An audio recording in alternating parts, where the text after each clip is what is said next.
తాకట్లో ఉన్న మీ బంగారాన్ని విడిపించి ఆ రోజు ఆన్లైన్ రేటుకి కొంటాం. Sharma gold company. నమస్కారం, మీరు చూస్తుంది సుమన్ టీవీ. నేను మీ కీర్తి. నాతో పాటు ఉన్నారు ప్రముఖ ఆస్ట్రాలజర్ బ్రహ్మశ్రీ నందిబట్ల శ్రీహరి శర్మ గురుగారు. నమస్కారం గురుగారు. వాగర్థావివ సంపృక్తౌ వాగర్థ ప్రతిపత్తయే జగతః పితరౌ వందే పార్వతీ పరమేశ్వరౌ సదాశివ సమారంభాం శంకరాచార్య మధ్యమాం అస్మదాచార్య పర్యంతం వందే గురు పరంపరాం ఆదిత్యాయ చ సోమాయ మంగళాయ బుధాయ చ గురు శుక్ర శనిభ్యశ్చ రాహవే కేతవే నమః. శృంగేరి జగద్గురు పీఠాధిపతులకి కంచి పీఠాధిపతులకి నమస్కారములు తెలియజేసుకుంటూ కార్యక్రమాన్ని ప్రారంభిద్దాం. గురుగారు, 2024 ఆఖరికి వచ్చేసాము.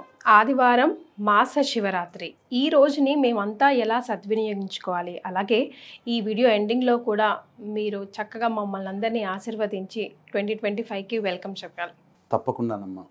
మనకు ఉన్నటువంటి అనేక మాసాలలో మాఘమాసము, శ్రావణ మాసము, ఆశ్వేజ మాసము, కార్తీక మాసము, మార్గశిర మాసము, ఈ 5 మాసాలు అత్యంత ప్రభావవంతమైనవి. మానవులు అనగా మనమందరం కూడా పిల్ల పాపలతో తరించే మాసాల్లో ఇవి.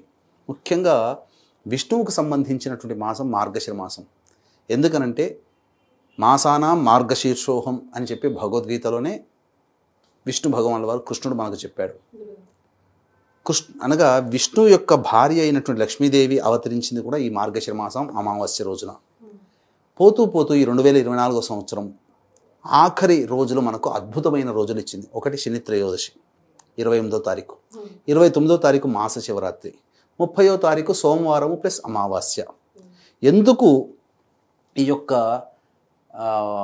2024లో డిసెంబర్ 29వ తారీఖు రోజున ఉన్నటువంటి రోజున మాస శివరాత్రి ఎందుకు విశేషం అనంటే, అంటే మనకేంటనంటే సహజంగా ఈ మాస శివరాత్రులన్నీ మనం లెక్కేసుకుంటే అమావాస్యకి ముందు రోజు అయినటువంటి చతుర్దశి రోజున నిషీధి సమయంలో లింగ రూపములో ఈశ్వరుడు ఉద్భవించాడు అని చెప్పి ప్రతి నెలలో వస్తుంది. మాఘమాసంలో ఉద్భవించాడు అమావాస్య ముందు రోజున, నిషీధి సమయంలో, చతుర్దశి తిథి ఉన్న రోజున, త్రయోదశితో కూడుకున్నటువంటి చతుర్దశి తిథి ఉన్న రోజున, ఆ రోజున ఈ యొక్క మార్గశిర మాసంలో వచ్చేటువంటి ఆ మాస శివరాత్రికి ఒక విశేషం ఏంటంటే జ్యేష్ఠ నక్షత్రంతో ఉంటుంది, అదొకటి.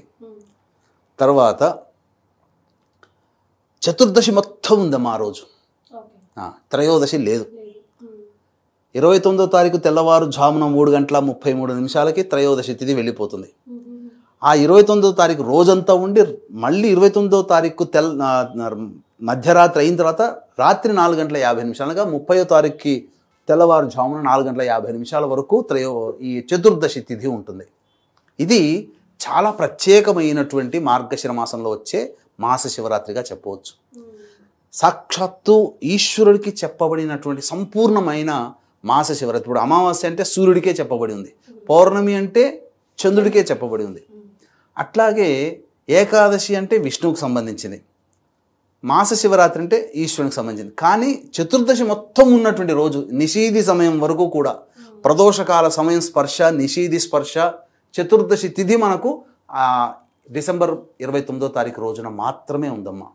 కాబట్టి ఆ రోజున ఈశ్వరుని ఎవరైతే ఆరాధన చేస్తారో వాళ్ళకి అద్భుతమైనటువంటి యోగాలు కలుగుతాయి. ఎందుకు అద్భుతం అన్నామనంటే, అన్ని వారాలలోకెల్లా ఆదివారానికి ఒకటి ప్రత్యేకత ఉంది.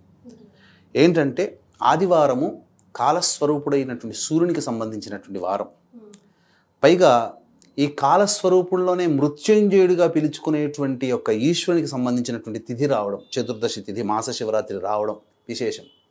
కాబట్టి ఈ రోజునంతా కూడా కొన్ని నియమాల్ని పాటిస్తూ శివారాధన చేసినటువంటి మానవులకి సకల కష్టములు, క్లేశములు, దుఃఖములు, సమస్యలు, బాధలు ఇవన్నీ తొలగిపోతాయమ్మా. నన్ను నమ్మి నేను చెప్పినటువంటి పరిహారాల్ని ఎవరైతే కొంతమంది పాటిస్తారో ఆ కొంతమందికైనా ఖచ్చితంగా శివానుగ్రహం కలిగి తీరుతుంది అని చెప్పడంలో ఏమాత్రం సందేహం లేదమ్మా. చాలా సంతోషం గురుగారు. మరి ఎలాంటి పరిహారాలు పాటించాలంటారు? పరిహారాలు అన్నప్పుడు వీలైతే ఆదివారం రోజున పూర్తి ఉపవాసం ఉండమని ఏం చెప్పట్లేదు, సూర్యాస్తమయం వరకైనా కానీ ఉపవాసం ఉండే ప్రయత్నం చేయాలి. ఒకటి, మాంసాహారము, మద్యపానము, ధూమపానము ఇవి నిషేధము, బ్రహ్మచర్య వ్రతమును ఆచరించాలి. తర్వాత సూర్యోదయం కంటే ముందే లేచి కాలకృత్యాదులు తీర్చుకొని ఉదయిస్తున్నటువంటి సూర్యుడికి నమస్కారం చేసి సూర్యాష్టకం 6 సార్లు పారాయణం చేయాలి. చేసిన తర్వాత శివాలయానికి చేరుకోవాలమ్మా. 9:30 నుంచి 9:34 నుంచి 11:11 వరకు కుంభలగ్నం ఉంటుంది.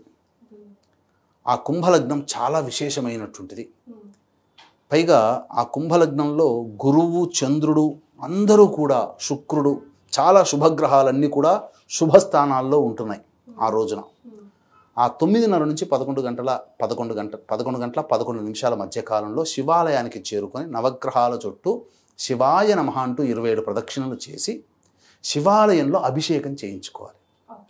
అభిషేకం చేయించుకొని సమస్తమైన ద్రవ్యాలు, పంచామృతాలు తీసుకోవచ్చు, మంచినీళ్ళు, ఏది ఈశ్వరునికి ఇష్టమో అన్ని ద్రవ్యాలతో, విభూతితోనైనా కానీ చేయవచ్చు, చెరుకు రసంతో చేయవచ్చు, పళ్ళ రసాలతో చేయవచ్చు. ఇవన్నీ అభిషేకాలు చేసి ఇంటికి వచ్చేయాలి. ఇంటికి వచ్చిన తర్వాత సాయంత్రం పూట కొన్ని 2 చిన్న పనులు కనుక చేస్తే అపారమైనటువంటి దయ కలుగుతుంది. శివానుగ్రహము కోటి వంతులో ఆయన అనుగ్రహం కలిగిన దాంట్లో కోటి, ఒక భూమి మీద ఒక ఆయన అనుగ్రహం కలిగింది. ఆ అనుగ్రహంలో 10 కోట్ల వంతు మనము పొందినా మన తర్వాత తరాల వాళ్ళు శివానుగ్రహముతో చక్కగా ఆనందంగా జీవించడానికి మార్గం సుగమమవుతుంది. ఆ శివానుగ్రహం కోసమే మనం కొన్ని పనులు చేయక తప్పదు. శివాజ్ఞ లేనిదే చీమైనా కుట్టదు.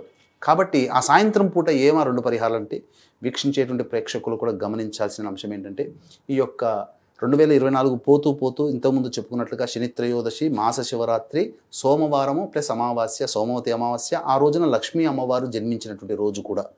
కాబట్టి 12 రాశుల వారికి కూడాను శని త్రయోదశి రోజున, అనగా 2025లో శని మారుతున్నాడు కాబట్టి 12 రాశుల వారికి కూడా ఈ యొక్క శని ప్రభావం అనేటువంటిది ఉంటుంది. కాబట్టి శని దోష పరిహారార్థమై శనీశ్వర హోమములు, అఘోర పాశుపత మంత్ర హోమాలు, అలాగే ఈ సంబంధించినటువంటి వివాహం కాని అబ్బాయిలకి అమ్మాయిలకి సంబంధించి 28వ తారీఖు రోజున మధ్యాహ్నం 3 గంటలకు ప్రారంభమవుతుంది.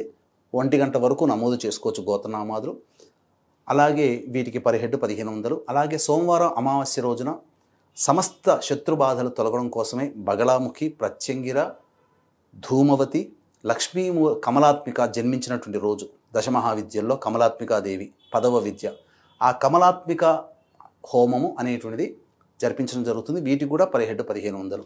అవకాశం ఉన్న వాళ్ళు కార్యక్రమ తదనంతరం కాంటాక్ట్ చేసి మీ గోత్రనామాదులు నమోదు చేసుకోవచ్చు. ఇక ఏంటా పరిహారం అని అంటేనమ్మా, ప్రతిరోజు కూడా ఒక రాహుకాలం ఉంటుంది కదమ్మా. ఆదివారం నాడు ఉన్నటువంటి రాహుకాలము చాలా ప్రత్యేకమైంది, చాలా శక్తివంతమైనటువంటిది. ఉగ్ర రూపాన్ని పొందినటువంటి నరసింహమూర్తిని శాంతింపచేయడం కోసం అంతరిక్షంలో హోరాహోరీగా ఈశ్వరుడు శరభేశ్వర రూపాన్ని సంతరించుకొని అతని యొక్క దుష్ట శక్తిని నిర్మూలించాడు. అంటే మనకు దుష్ట శక్తుల్లో ఈ సంబంధించినటువంటి ఆగ్రహము, కోపము, ఆవేశాన్ని సూచించేవాడు నరసింహమూర్తి. అటువంటి ఆగ్రహావేశాన్ని కూడా అణచగలిగాడు ఈ శరభేశ్వర రూపాన్ని ధరించినటువంటి ఈశ్వరుడు. ఆ శరభేశ్వర సమయము రాహుకాలం 4:30 నుంచి 6 గంటల వరకు ఉంటుంది. దీన్ని మనం సాధారణంగా రాహుకాలంగా పరిగణిస్తాం. కానీ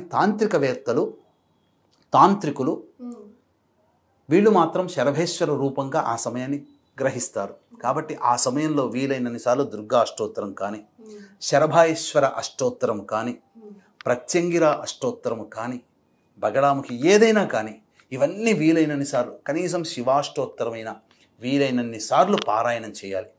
చేసిన తర్వాత ప్రదోష కాలంలో శివాలయానికి చేరుకొని ఈశ్వరుడికి మారేడు దళాలతో, గన్నేరు పూలతో, మల్లె పూలతో, శంఖుపుష్పి పూలతో, చామంతి పూలతో, 8 రకాలైనటువంటి పుష్పాలతో అర్చన చేయాలి. ఈ విధంగా నందివర్ధనం పూలు, ఈ విధంగా చేసినటువంటి మానవుడికి అపారమైనటువంటి శివానుగ్రహం కలిగి తీరుతుంది. పైగా మన ప్రాణము అన్నంలో ఉంటుంది కాబట్టి ఆ ప్రదోషకాల సమయంలో బాహ్యాంతరాలయంలో గంజి వార్చినటువంటి అన్నాన్ని కొద్దిగా చల్లబరిచి, గోరువెచ్చగా ఉండాలి, మరీ వేడిగా ఉండాలి. ఆ గోరువెచ్చగా ఉన్నటువంటి శుద్ధమైనటువంటి గంజి వార్చినటువంటి అన్నాన్ని అభిషేకం చేసి తదనంతరం అర్చన ఈ విధంగా 8 పుష్పాలతో ఎవరైతే అర్చన చేస్తారో వాళ్ళకి అపారమైనటువంటి శివానుగ్రహం కలుగుతుంది. మన ప్రాణాన్ని ఈశ్వరునికి అర్పించిన వాళ్ళం అవుతాం. తద్వారా ఈశ్వరుడు అనుగ్రహం కలుగుతుందమ్మా. అసలు చెప్పరాని పరమ సంతోషభరితుడు అవుతాడు. అసలే భోలాశంకరుడు. భోలాశంకరుడు లంకేశ్వరుడు తన యొక్క రుద్ర ఆ స్తోత్రాన్ని చదువుతూ ఆ యొక్క తన ఉన్నటువంటి ప్రేగుల్నే నాడులుగా చేసుకొని రుద్రవీణ వాయించితే పరమేశ్వరుడు సంతోషించాడు కదా, అంతకంటే ఎక్కువ సంతోషిస్తాడట అన్నాభిషేకం ప్రదోషకాల సమయంలో ఈ యొక్క మాస శివరాత్రి రోజున ఏ వ్యక్తి అయితే చేస్తాడో. అంతటి గొప్పదైనటువంటి వరం అమ్మ, అంతకంటే ఇంకా కావాల్సింది ఏముంది. కాబట్టి ఆ రోజున ఆ విధంగా చేయండి. పైగా ఆ రోజున చేస్తున్నారు, దాని ముందు రోజు శని త్రయోదశి, దాని తర్వాత రోజు సోమవతి అమావాస్య, ఇవన్నీ ఈశ్వరునికి సంబంధించి ప్రీతికరమైన రోజులు. కాబట్టి ఈ ఆదివారం రోజున చెప్పిన విధానముగా మీరు ఆచరించి శని త్రయోదశి రోజున, సోమవారం అమావాస్య రోజున మన పీఠం ఆధ్వర్యంలో మీ యొక్క జీవితం బాగుండడం కోసం చేసేటువంటి కార్యక్రమాల్లో గోత్రనామాలు నమోదు చేసుకున్నటువంటి వాళ్ళకి తప్పకుండా ఆ శివానుగ్రహం కలిగి తీరుతుంది అని చెప్పడంలో ఏమాత్రం సందేహం లేదు. తప్పకుండా పాటిస్తాం గురుగారు. వెళ్తా మంగళ ఆశీర్వచనాలు. తప్పకుండా వీక్షించేటువంటి సుమన్ టీవీ ప్రేక్షకుల్లో ఎంతోమంది తమ జీవితంలో ఈ 2024వ సంవత్సరం ఎన్నో కష్టాలు పడ్డారు. అందరూ కూడాను చాలా ఈతి బాధలు ఎదుర్కొన్నారు, సమస్యలు అన్ని రంగాలలో వాళ్ళకి కూడాను ఆనందదాయకంగా లేదు. కానీ గ్రహగతులు మారబోతున్నాయి. శని భగవానుడు మారుతున్నాడు, గురుడు మారుతున్నాడు, ప్రధానమైనటువంటి రాహుకేతులు కూడా మారబోతున్నారు వచ్చే సంవత్సరం. గత 2 సంవత్సరాల్లో చూసుకుంటే గురుశనులు మాత్రమే మారారు, ప్లేస్ మార్పు జరిగింది. ఇక మిగిలిన గ్రహాలు అంటారా, అవి ఎలాగో ప్రతి 2 నెలలకి అట్లా తిరుగుతూనే ఉంటుంటాయి. కానీ ప్రధానమైనటువంటి రాహుకేతులు, గురుశనులు, ఈ 4 గ్రహాలు కూడా 2025లో మారబోతున్నాయి. స్థాన చలనం జరుగుతుంది. కాబట్టి ఆ గ్రహాల యొక్క దివ్యానుగ్రహం ఈ వీక్షించేటువంటి సుమన్ టీవీ ప్రేక్షకులకి అందరికీ ఉండాలి. తద్వారా వాళ్ళందరూ కూడా సుఖశాంతులతో జీవించాలి. మీ యొక్క సంకల్పం 2024లో నెరవేరకపోయినా 2025లో మీ యొక్క కోరిక ఏదైనా కానీ ఆ దేవతానుగ్రహం వల్ల నెరవేరాలని మనస్ఫూర్తిగా కోరుకుంటూ మంగళ శాసనములు ఇస్తూ ఆశీర్వచనం అండి. తప్పకుండా మీ యొక్క సంకల్పం నెరవేరుతుంది. చెప్పినటువంటి ఈ కార్యక్రమంలో చెప్పినటువంటి పరిహారాలని పొంది అపారమైనటువంటి శివానుగ్రహాన్ని పొందండి. గ్రహగతులన్నీ కూడాను మీకు అనుకూలంగా ఉంటాయని చెప్పడంలో ఏమాత్రం సందేహం లేదు. చాలా సంతోషం గురుగారు. ధన్యవాదాలు. సర్వం శ్రీ ఉమామహేశ్వర పరబ్రహ్మార్పణమస్తు.